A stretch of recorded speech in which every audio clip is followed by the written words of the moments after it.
हमारे सनातन धर्म ग्रंथों को अगर हम पढ़ें तो उनमें ऐसे कितने ही अवसर आते हैं जब योद्धाओं, देवों, यक्षों और राक्षसों आदि द्वारा युद्ध में कई शक्तिशाली अस्त्रों और शस्त्रों का प्रयोग किया गया। इनमें कितने ही दिव्यास्त्र ऐसे थे जिसका उपयोग उस समय नहीं किया गया होता तो इतिहास कुछ अलग सा होता। कुछ मजबूरी में और कुछ तो बस उन्माद मचाने के लिए चला दिए गए। आइए जानते हैं सनातन धर्म के 10 सबसे शक्तिशाली अस्त्रों के बारे में।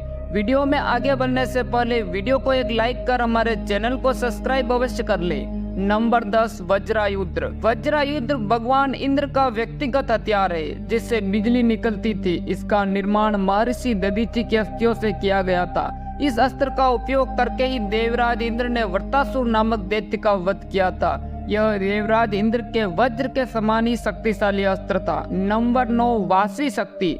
इसे अमोघ अस्त्र भी कहा जाता है। यह महाविनाशकारी अस्त्र इंद्र के पास था। इस अस्त्र की खासियत यह थी कि इसे एक बार ही प्रयोग किया जा सकता था और यह अचूक था। कर्ण को यह अस्त्र इंद्र ने कवच कुंडल के एवज में दिया था। कर्ण इस अस्त्र का प्रयोग अर्जुन पर करना चाहता था, परंतु कर्ण को वासी शक्ति अस्त्र का प्रयोग न चाहते हुए भी अपने मित्र दुर्योधन के कहने पर अति शक्तिशाली योद्धा घटोत्कच पर करना पड़ा। नंबर 8, ब्रह्मास्त्र। ब्रह्मास्त्र अचूक अस्त्र है जो शत्रु और उसके पक्ष का नाश करके ही छोड़ता है। इसका प्रतिकार दूसरे ब्रह्मास्त्र से ही हो सकता है, अन्यथा नहीं। महर्षि वेद व्यास लिखते हैं कि जहां ब्रह्मास्त्र छोड़ा जाता है वहां 12 वर्षों तक पर्जन्य वृष्टि, जीव जंतु, पेड़ पौधे आदि की उत्पत्ति नहीं हो पाती। इसका मतलब यह है कि यह परमाणु हथियार से भी ज्यादा घातक हथियार है। रामायण काल में भी परमाणु अस्त्र छोड़ा गया था और महाभारत काल में भी। ब्रह्मास्त्र का प्रयोग महाभारत में अर्जुन और अश्वत्थामा के अलावा कर्ण जानता था, परंतु अपने गुरु परशुराम के श्राप के कारण कर्ण अपने अंतिम समय में इसके प्रयोग करने की विद्या भूल गया था। नंबर 7, ब्रह्मशिरा अस्त्र। ब्रह्मशिरा, इसकी शक्ति ब्रह्मास्त्र जैसी ही थी। यह एक महाविनाशकारी अस्त्र था। ब्रह्मशिरा का अर्थ होता है ब्रह्मा जी के सिर। इसका प्रयोग महाभारत के युद्ध में श्री कृष्ण, गुरु द्रोण और अर्जुन ही जानते थे। अश्वत्थामा भी इसका प्रयोग करना जानता था, लेकिन वह इसको वापस लेना नहीं जानता था।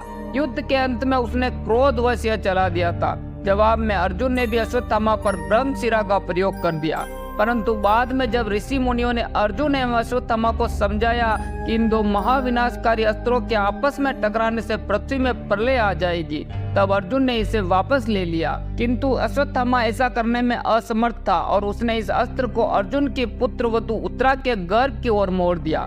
इससे उत्तरा का गर्भ मृत हो गया। भगवान श्री कृष्ण को अश्वत्थामा के इस कृत्य पर बहुत क्रोध आया। उन्होंने अश्वत्थामा को 3000 वर्षों बीमारियों के साथ भटकने का श्राप दे दिया। बाद में उन्होंने उत्तरा के गर्भ को फिर से जीवित भी कर दिया था। नंबर 6, रुद्रास्त्र। रुद्रास्त्र का प्रयोग कर स्वर्गलोक में अर्जुन ने इसी अस्त्र का उपयोग कर हजारों काल के दैत्यों का वध किया था। अर्जुन इस अस्त्र को कर्ण पर भी चलाने वाले थे, पर उसी समय कर्ण के रथ का पहिया भूमि में धंस गया था, इसलिए अर्जुन ने इसको वापस ले लिया था। त्रेता युग में भगवान श्री राम ने इसका उपयोग कुंभकर्ण पर किया था। नंबर 5, पाशुपतास्त्र। पाशुपतास्त्र भगवान शिव का महाविनाशक अस्त्र माना जाता है। इसके प्रहार से बचना शत्रु के लिए लगभग नामुमकिन होता है। यह अस्त्र माता काली का भी अस्त्र है। आपको बता दें कि यह ब्रह्मास्त्र को भी रोक सकता है। इसके अलावा पशुपतिनाथ मंदिर को दुनिया के सबसे लोकप्रिय शिव मंदिरों में से एक माना जाता है। पाशुपत अस्त्र के प्रयोग का वर्णन महाभारत में कहीं भी नहीं मिलता है। नंबर 4 पर है नारायण अस्त्र। भगवान विष्णु के द्वारा नारायण अस्त्र को निर्मित किया गया था। यह एक तरह का बाण होता है। यह बाण भगवान नारायण का देवी अस्त्र भी माना जाता है। ऐसा माना जाता है कि इस बाण से शत्रु कभी नहीं बच सकता। इस बाण से बचने के लिए शत्रु को इस बाण के समक्ष नतमस्तक होना पड़ता है। महाभारत युद्ध में अश्वत्थामा ने इस बाण का प्रयोग किया था, जिससे समस्त पांडव सेना में भगदड़ मच गई थी। तब भगवान श्री कृष्ण के कहने पर पूरी पांडव सेना उस अस्त्र के सामने नतमस्तक हो गई थी और नारायण अस्त्र शांत हो गया था। नंबर 3 पर है सुदर्शन चक्र। 108 नुकीले किनारों के साथ एक चक्र डिस्क जैसा हथियार है। भगवान विष्णु सुदर्शन चक्र का संचालन करते हैं। इसे अजवार के नाम से भी जाना जाता है। भगवान विष्णु इस सुदर्शन चक्र को अपने 4 हाथों में से एक में शंख, गदा और पद्म के साथ धारण करते थे।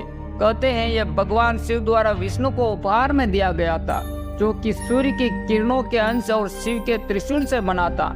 देवताओं के वास्तुकार विश्वकर्मा द्वारा निर्मित किया गया था। नंबर 2 पर है 3 बाण। ये महाभारत के योद्धा और घटोत्कच के पुत्र बर्बरीक ने भगवान शिव से वरदान में प्राप्त किए थे। ये बेहद शक्तिशाली हथियार था। कहते हैं इन बाणों के सहारे बर्बरीक महज 1 मिनट में ही महाभारत का युद्ध खत्म कर सकते थे, मगर भगवान श्री कृष्ण के चलते ऐसा नहीं हो पाया।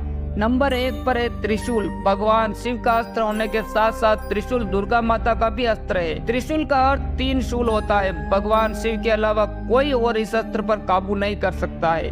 इस अस्त्र को उपयोग करके भगवान शिव ने कई राक्षसों का वध किया था। आपको बता दें कि विष्णु पुराण के अनुसार विश्वकर्मा जी ने सूर्य के अंश से त्रिशूल का निर्माण किया था, जिसको फिर उन्होंने भगवान शिव को अर्पित कर दिया।